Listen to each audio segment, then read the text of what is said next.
Welcome, my friends. Welcome to Nalingo Naija. Before I continue, please subscribe to our YouTube channel. There you are again. My name is Mrs. Ajose and I'm your Yoruba teacher on Nalingo Naija.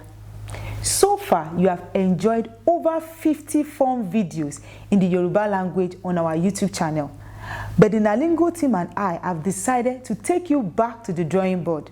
Today, we'll be breaking down the 30 most used verbs in the Yoruba language. Let's get to it. Ẹ káàbọ̀ padà, ẹ̀yin ọ̀rẹ́ mi.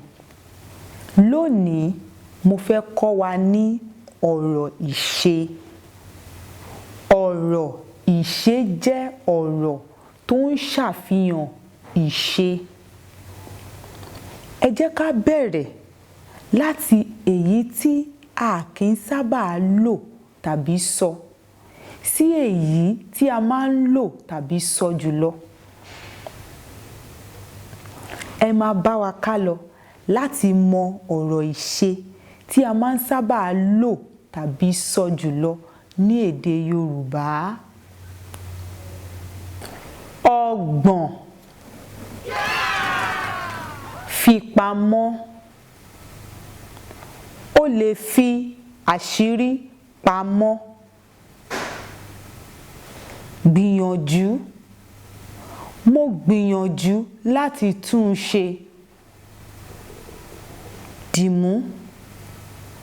Ó di ẹ̀rọ ìbánisọ̀rọ̀ rẹ̀ mú. Kúrò. À ń kúrò ní òde àríyá. Fihàn. Wọ́n fi hàn bàbá wọn. Wọ́n fi nǹkan hàn bàbá wọn. Márùndínlọ́gbọ̀n. Ṣeré. Mo ṣeré pẹ̀lú ọ̀rẹ́ mi. Pè. Ó pe ọmọ rẹ̀ kí ó wá. Rí. Ó rí àpótí ńlá. Jẹ́. A jẹ́ kí wọ́n gbégbá orókè. Gbàgbọ́. Wọ́n gbàgbọ́ nínú òtítọ́. Ogún. Sọ. Mo sọ èròǹgbà mi fún ẹ. Fẹ́ràn. Ó fẹ́ràn láti jó. Sáré. Ó ń sáré lọ sí ilé ìwòsàn. Bẹ̀rẹ̀. A bẹ̀rẹ̀ okòwò. Yí.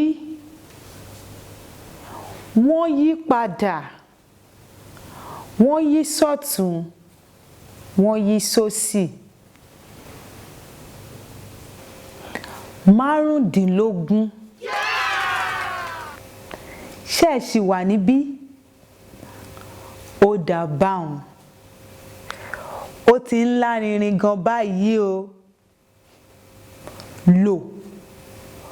Mo lo gègé mi láti kọ̀wé. Fún.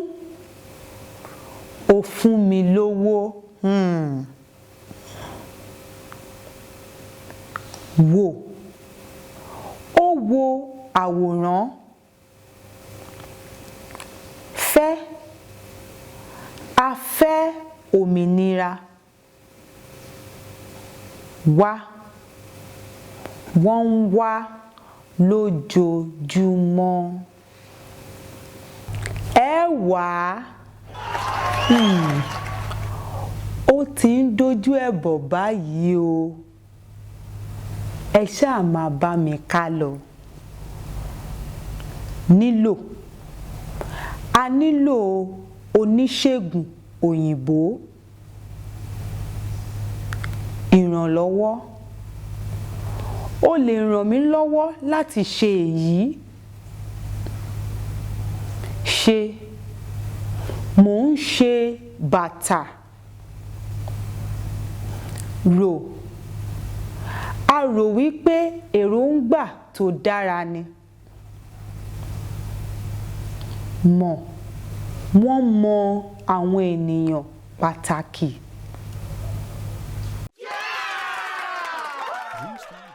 Àrùn, kí ni ẹ̀yin rò wípé ó jẹ́ ọ̀rọ̀ ìṣe tí a máa ń lò jùlọ ní èdè Yorùbá? Ẹ kọ síbí. Ẹ má jíwèé wò ó. Gbà, ó gba èsì ìdánwò rẹ. Ó gba oúnjẹ rẹ. Mú wá. Mú ìwé wá fún mi.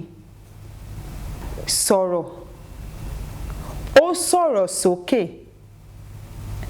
Ní, a ní ajá púpọ̀. Fẹ́ jẹ́, wọ́n fẹ́ jẹ́ ènìyàn pàtàkì. Ẹ̀yin ọ̀rẹ́ mi, ẹ má gbàgbé láti kàn sí wa Nalingo Naija lórí YouTube. Èmi ni olùkọ́ yín, Ìyáàfin Àjọṣe.